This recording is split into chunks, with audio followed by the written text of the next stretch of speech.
जैसे ही राजा उदयन ने भद्रवती पर सवार होकर वासवदत्ता के साथ वत्स देश की सीमा में प्रवेश किया, महामंत्री योगंधरायण अपनी सेना की एक छोटी टुकड़ी के साथ उनके स्वागत के लिए प्रकट हुए।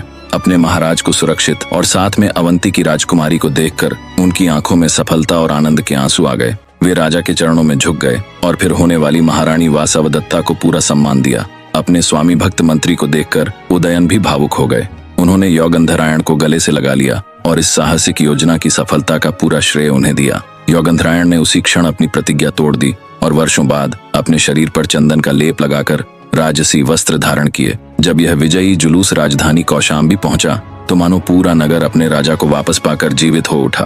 प्रजा ने सुना कि उनके महाराज न केवल शत्रु की कैद से मुक्त हुए हैं, बल्कि शत्रु की पुत्री को अपनी रानी बनाने के लिए भी साथ लाए हैं, तो उनका उल्लास दोगुना हो गया।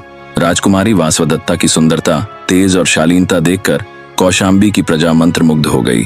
नगर के द्वारों को फूलों और तोरणों से सजाया गया, हर घर के बाहर दीप जलाए गए और राजा उदयन तथा होने वाली रानी वासवदत्ता पर पुष्पों की वर्षा की गई। कई दिनों तक पूरे राज्य में उत्सव मनाया गया। शुभ मुहूर्त देखकर राजा उदयन और राजकुमारी वासवदत्ता का विवाह पूरे वैदिक रीति रिवाजों और भव्य समारोह के साथ संपन्न हुआ। वासवदत्ता अब आधिकारिक रूप से वत्स देश की पटरानी बन गईं। उधर उज्जयिनी में राजा प्रद्योत अपनी पुत्री के अपहरण और अपने शत्रु के पलायन से क्रोध की आग में जल रहे थे। उन्होंने तुरंत वत्स देश पर आक्रमण करने के लिए अपनी सेना को तैयार होने का आदेश दिया, लेकिन उनके चतुर और अनुभवी मंत्रियों ने उन्हें समझाया, महाराज, क्रोध में कोई निर्णय न लें। जो हुआ वह हमारे लिए अपमानजनक है, लेकिन अब राजकुमारी वासवदत्ता वत्स देश की महारानी है।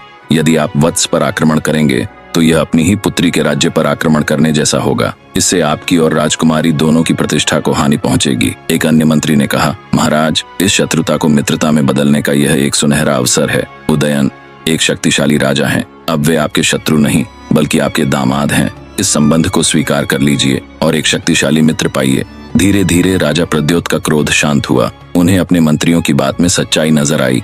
अपनी पुत्री के भविष्य और राज्य की भलाई के लिए उन्होंने इस विवाह को अपनी स्वीकृति देने का निर्णय किया। उन्होंने कौशाम्बी में एक दूत के माध्यम से अपनी बेटी और दामाद के लिए ढेर सारे उपहार, धन और आशीर्वाद भेजा और इस प्रकार दोनों राज्यों के बीच की वर्षों पुरानी शत्रुता समाप्त हो गई। इस प्रकार दो कट्टर शत्रु राज्य अब विवाह के पवित्र बंधन से मित्र बन गए। राजा उदयन और महारानी वासवदत्ता सुखपूर्वक कौशाम्बी में राज्य करने लगे। उदयन अपनी नई रानी वासवदत्ता के सौंदर्य और संगीत प्रेम में इतने डूब गए कि वे अपना सारा समय उनके साथ ही बिताने लगे। धीरे धीरे वे अपने राज्य काज के कर्तव्यों की भी उपेक्षा करने लगे। उनका यह अत्यधिक प्रेम और आसक्ति अनजाने में भविष्य में आने वाली एक नई राजनीतिक चुनौती और एक और कहानी की नींव रख रही थी।